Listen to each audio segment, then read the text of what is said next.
Bonjour et merci de recevoir le pain des vies sur vous. Être saisi de compassion, avoir pitié de son frère ou sa sœur, pardonner à son frère ou sa sœur, voilà des attitudes qui sont au cœur de l'évangile de ce jour. La compassion, la pitié, le pardon font que notre cœur ressemble au cœur de Dieu. Il nous est alors demandé d'imiter Dieu qui manifeste sa miséricorde, sa compassion à tous les hommes. Durant ce temps de carême, nous sommes invités à vivre non seulement la réconciliation sacramentelle, mais aussi fraternelle. Une vie sans pardon, sans miséricorde, sans compassion, sans pitié n'est véritablement pas possible. Compassion, pardon, pitié, miséricorde, tout cela nous est donné par Dieu, nous est accordé par Dieu, afin qu'à notre tour, nous fassions de même envers nos frères et sœurs, ceux qui nous rencontrent et ceux que nous rencontrons. Jésus illustre cela par la parabole du mauvais serviteur qui avait reçu le pardon de son maître et qui, à son tour, a été incapable de pardonner à son compagnon, de faire la même chose pour son compagnon. Nous sommes prompts à demander pardon, à recevoir le pardon de Dieu ou bien des autres, mais avons-nous toujours la capacité d'offrir le pardon, de donner le pardon à ceux qui nous ont blessés et offensés, à ceux qui nous ont fait du mal, à ceux qui nous ont peut-être même persécutés?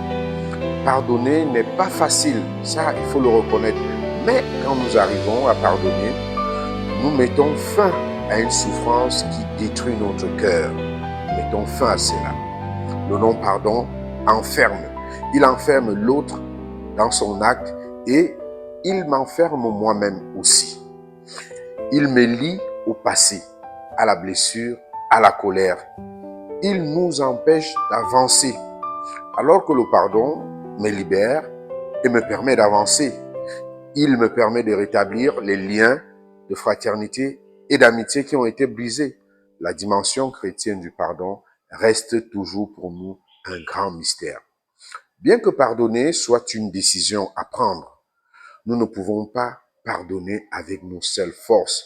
Nous avons besoin de la grâce du Seigneur pour entrer dans cette démarche du pardon, dans cette démarche de réconciliation, pour pouvoir donner le pardon, offrir le pardon aux autres. Nous avons besoin de la grâce de Dieu. Seigneur, apprends-nous à pardonner indéfiniment comme toi. C'est ce que tu recommandes à Pierre dans l'évangile aujourd'hui et à chacun de nous. Pour Pierre, 7 fois, c'est déjà énorme. Comme 7 fois, c'est énorme pour moi de pouvoir pardonner. Mais tu me dis, il faut indéfiniment pardonner. C'est ça le chiffre 70 fois, 7 fois.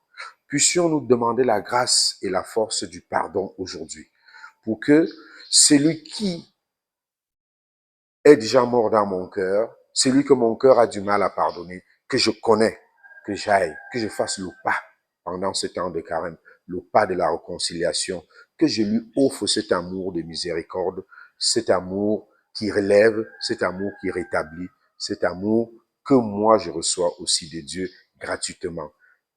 Bien-aimés du Seigneur, que ce temps de carême nous donne donc à faire le chemin du pardon, à faire le chemin de la réconciliation.